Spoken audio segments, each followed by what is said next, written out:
Thanks so much for joining us. I'm Jazmin Bailey. We have a lot to get to this morning. We have new photographs that give us a real glimpse of the life kidnapping suspect Ariel Castro was leading in his Cleveland, Ohio home. Are you a tax cheat? If you bought anything on the internet lately without paying sales tax, nod your head yes, because you are a cheater. Well, don't say we didn't tell you, but when you stop at Starbucks today, your usual may cost you more than usual. Then I may be kissing Nita right here on the snout at next week's Rockingham County Fair. Now we're kind of wet right there. Is it wet like that when I may have to do it?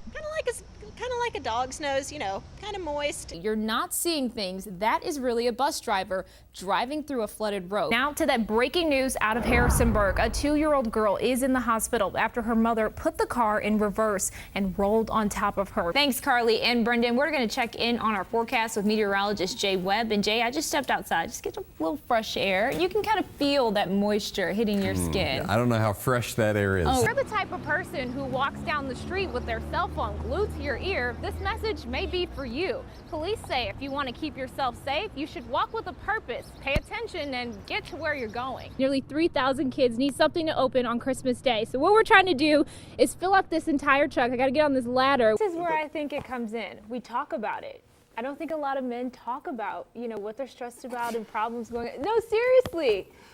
Okay, come on, really? Girls will just like open up and blurt out everything. If you take a look over at the shrubs and all the grass and all the buildings, that's where all the snow really fell. You can see some of it still in my hand right there. But also in D.C., zookeepers likely trying to catch up on some sleep this morning after a red panda went missing for an entire day. They did find him last night, but this was a really serious search. Take a look at Twitter. The National Zoo went to Twitter to post this, I guess, missing ad for Rusty, the male red panda that you see right there. We're going to zoom in on him. Isn't he really cute? Adorable. Zookeepers say it is possible that Rusty climbed a tree and got out. However, they do believe that he was panda napped and that the person who did it later figured out, okay, maybe this wasn't the right thing for me to do. Panda napped? Yeah, never. Don't I didn't make up that word. That is from the National Zoo. Okay. It is really a word, ladies and gentlemen. Dion, this story begins on July 15th, 2012, a day Janae Roberts, who you see here, planned to spend relaxing with her boyfriend on the beach. But when the waves wouldn't cooperate, she headed for the shore, and in an instant, her whole life changed.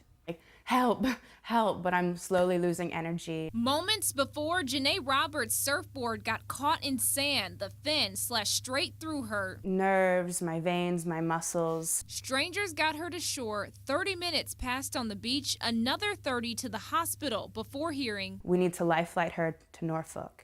the board also cut 2 inches of her femoral artery. Doctors performed emergency surgery, and she needed time to recover. I forgot how to walk. That's when nurses came to her rescue. And they say it's just a rocking motion, heel down. 2 weeks later, she was home, but The most I could do is maybe breathe and laugh and sleep. so she depended on her boyfriend Kevin When I wasn't working, I was doing everything I could to help her. and friends like Annie, who kept track Can I take a picture of this, or can I film you doing this? of her progress. Okay, but look at Klein's. Look, I made it. It was a big deal for her to walk to Klein's. It was a big deal for her to even take her first shower, or for her to walk across the room. Fast forward to November. I'm done with blood thinners. I'm pretty much back to a normal human being, minus the fact that I can't really run well, and the pains.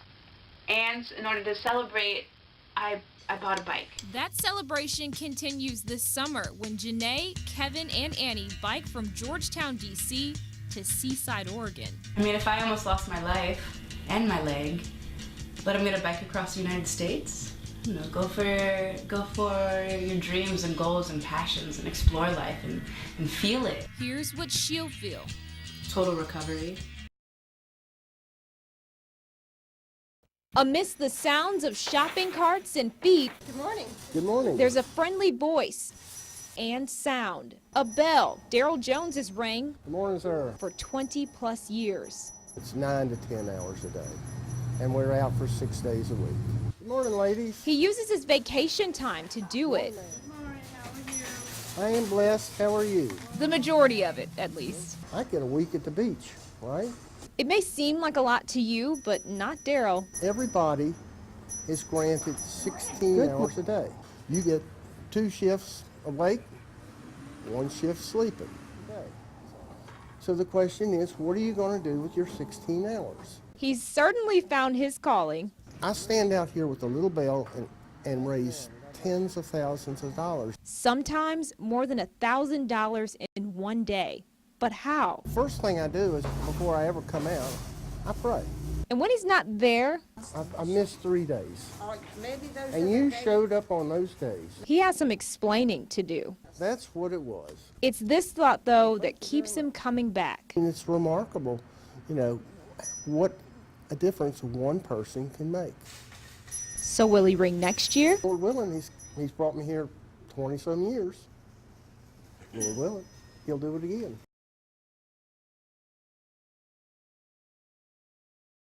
Dion, the city will tear down 104 buildings for this new road. One woman's home is one of those buildings. It's the place where her parents died, and it's the only home she's ever known.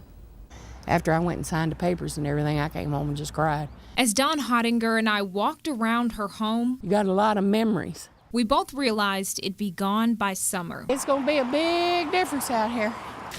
Here's why. The city is putting in sidewalks and making Reservoir Street a 5-lane road. So cars will have 2 lanes toward the county, 2 toward the city, and turning lanes at 5 different points. Now, right now, none of that is there, which is just a recipe for car chaos. It's backed up, and you got to wait. People are passing you. You can't let your guard down. If you do, you're going to get hit. Drew Williams of Harrisonburg Public Works says the design will eliminate those problems. So you don't have some of the safety concerns that we have on some of our 5-lane roadways where you have a lot of cars turning left in that center turn lane.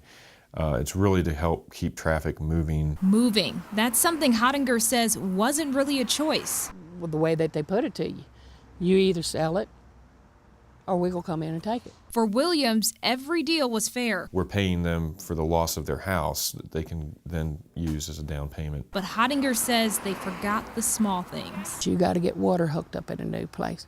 You got to have deposits. Deposits paid, she'll leave Reservoir by July, but knows this for sure. Oh, the day that I leave here for good,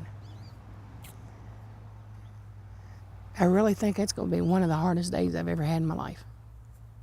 It's going to be hard to say bye.